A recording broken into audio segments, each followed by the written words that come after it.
Time for another Path of the Preview. This week, we are looking at the Eldar Guardians. I think this is really, really cool. Of course, with the Codex soon to be released, I hope. Guardians, we're getting a bit of tease as far as what the Guardians can do, and holy cramoly, these guys got a lot better. This is just regular gold Guardians. They're movement 7, 3/3/3/1/1/7/4. 4-up save now, with being weapon skill and ballistic skill 3. The value isn't 3, it's 3+. But I mean, it's pretty darn good. Pretty darn good. Shurkin Catapults, yay. They go to an 18-inch. Assault 2, Strength 4, -1 AP, 1 damage with the Shurkin ability, which I'm sure is probably when you roll 6s, it gives you that -2 to the save.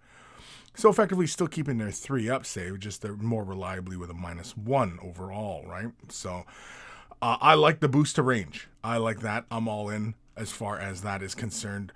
Of course, we also get a tidbit of information on the Serpent Shield. While a unit contains any models equipped with the Serpent Shield, models in that unit have a 5-up invulnerable save against ranged attacks. Each time a ranged attack is made against a unit, an unmodified wound roll of 1/2 for that attack fails, irrespective of any abilities that the model or the weapon or the model maybe have.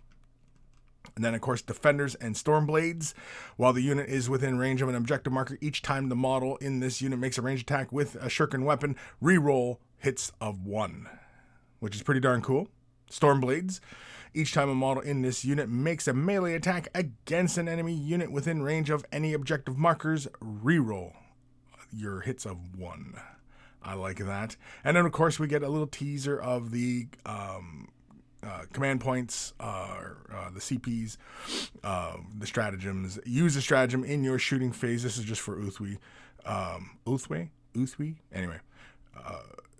Each time you use a shoot or fight action until the end of the phase, each time a model in that unit makes an attack, add 1 to the attack's roll.